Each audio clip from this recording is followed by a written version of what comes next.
video. I really hope that you guys check out my channel and other videos, but today's video is going to be a little different. It's going to be kind of like a story time video. This is something that has been on my mind for a very long time and something I've been wanting to share for a long time, but I haven't because I just felt like timing wasn't right, and I also felt like I needed to just kind of come to grips with my own emotions and my own thoughts about the things that have happened and what I was a part of. So I've been thinking about it a lot lately, and I feel like I almost just need to get it off of my chest just to kind of cleanse myself from all of this stuff. It was very traumatic. It was very hard for me. So just to even come to grips with what I was a part of. Okay, so I'm going to start at the very beginning. I was in braces for 6 years for my teeth. So all of that time spent at the orthodontist, I noticed that everybody that worked there loved their job. They seemed to really have a positive atmosphere at the clinic or at the offices, and that's what I wanted for my job. So I looked into becoming a dental assistant. In the state of Ohio, you don't need a license or any kind of schooling, but it is easier to get a job if you have some sort of training. So I enrolled into a dental assistant program that was 6 months. After the 6 months, they guaranteed a job. I went on a few interviews and I took the job at a pediatric dental clinic. The dental clinic served children of low-income families, families that were on government assistance, and a lot of foster care children went to this clinic, and also a lot of Spanish-speaking kids. So I felt like I was actually going to be making a difference, or just helping people that really needed help, and that was what my heart wanted more than anything in the world. So I was so excited about this job. But then I remember the very first red flag came up, and it was my first day of work, and all of the coworkers were talking, and they were kind of like, they were telling me about how one employee left on her first day of the job. She couldn't even handle the workload that was happening there, and she left and never came back. Just on her first day. So I took that as like a challenge. Like, am I gonna make it? Do I have what it takes to keep this job? And I was like, I'm gonna prove y'all wrong. And I almost think that mindset stuck with me almost the entire time I was employed there. So this clinic was a very big clinic. We had sometimes 4 doctors. We had 6 hygiene chairs. We had about 10 operating rooms. And it was a constant rotating of patients. Every time you would drop off a patient, there'd be at least 3 more bins, 3 more folders, charts in the bin for you to get the next one. So it was constant. We were always busy. And it almost felt like a factory. It was just go, go, go, go, go. We were busy nonstop. And I remember I loved my job. I loved the children. I loved the actual work that we were doing until I started just getting aware of the pressure, I guess.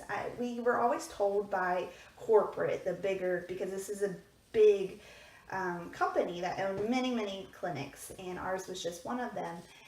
And we were told by corporate, okay, well, this is your number that you need to beat in order to get a bonus. They were always like offering bonuses. And I was like, oh, heck yeah, more money. Like, I could use the money. I'm a young 20s, living in an apartment, barely making it.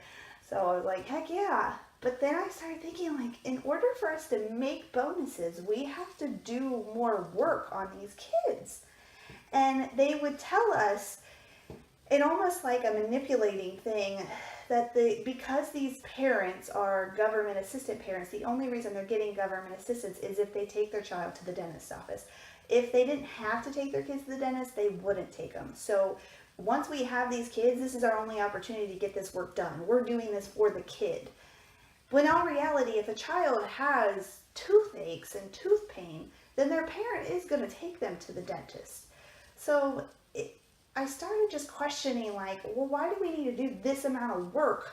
I mean, we would do four fillings, 3 crowns, pull a tooth, all in one sitting. And as fast as we could, too. I would say our patient turnaround rate was an hour and a half at the most. So we would have to do all that work. And obviously children are terrified of the dentist, and so a lot of times what we would have to do is we would have to use a papoose board. We would use nitrous gas, and I don't know a whole lot about nitrous gas. I did go to the training for 6 months, but I didn't know a whole lot of nitrous gas, any of the technical things, but honestly, in my experience, I can only name on one hand the amount of patients that nitrous gas actually did any help at all. For the most part, I didn't notice any difference in the children. They were terrified. They were crying. They were scared. They did not want to be there. We always separated the kids from the parents. We would have the parents sign a note saying it was okay for us to take their kid away from them and do the work, because the doctors would tell us that the children acted better without their parents, that they would listen to us better without their parents. I know now that's not the case, but that's what, it was so manipulating. Like, I felt like, looking back now, I don't understand why I just went along with it. I don't understand why I was like, oh, that makes sense, when it really doesn't make sense at all. These kids need their parents. They're terrified. You're taking them away. They're working in their mouth. They do feel pain. And yet we're just supposed to be like, yep, this is better for them. Because okay, I'm getting a little ahead of myself. Let me go back to the papoose board. The papoose board is probably my biggest regret, and just, oh, it makes me sick to my stomach to think about the things that happened with that papoose board. Papoose board was, I'm not even totally sure if it was metal or if it was just some sort of cardboard, but it had foam on it, and then it was wrapped in like a leather kind of thing.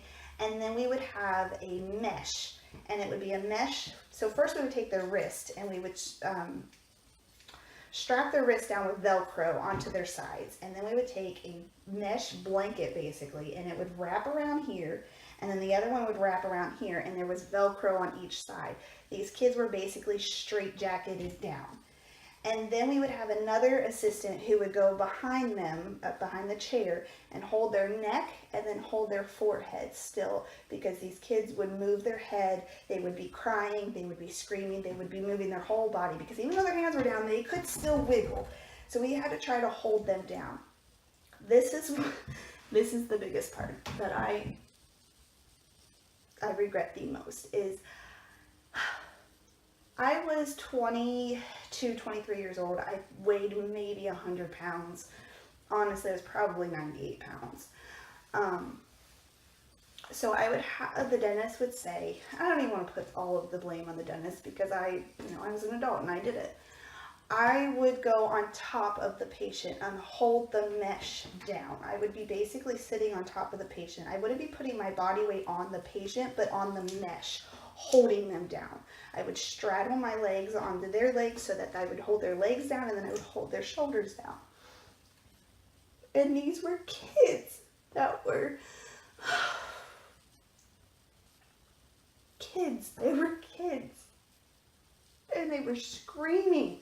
The screaming was so bad. The screaming, it was non-stop screaming. These kids, we would have a pulse ox on their, if they were in the straight jacket, if they were in the papoose boards, we would take their sock off and put a pulse ox on their toe, so we would keep track of their heart rate. If their heart rate got too high, we would have to stop and try to calm them down. That happened so many times. I can't even remember the amount of times that their heart rates would go beyond what it was okay to go, and we would have to stop everything and try to talk the kid to calm down, and then we would continue the work. We always continued the work. We never stopped doing the work that we said we were going to do. I'm not a dentist, so I don't know if the work was necessary or not, but I did what I was told, what the dentist told us. But now, especially now being a mom, I cannot even imagine putting my own children in those situations, and yet I did it to so many kids. So many kids, and I just,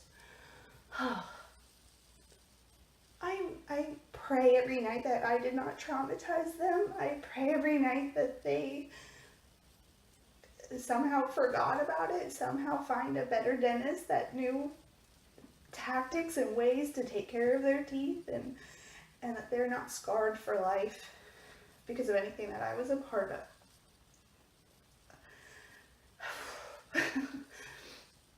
I don't want to say the clinic's name. I'm sure you could Google and find it, but I do know that the company is owned by someone else now. So, and I know there might be one employee that's still there, but everybody else has been gone. That was something that was always, I worked there for a year and a half, and from my start date to my end date, there was only 2 other employees that were still there.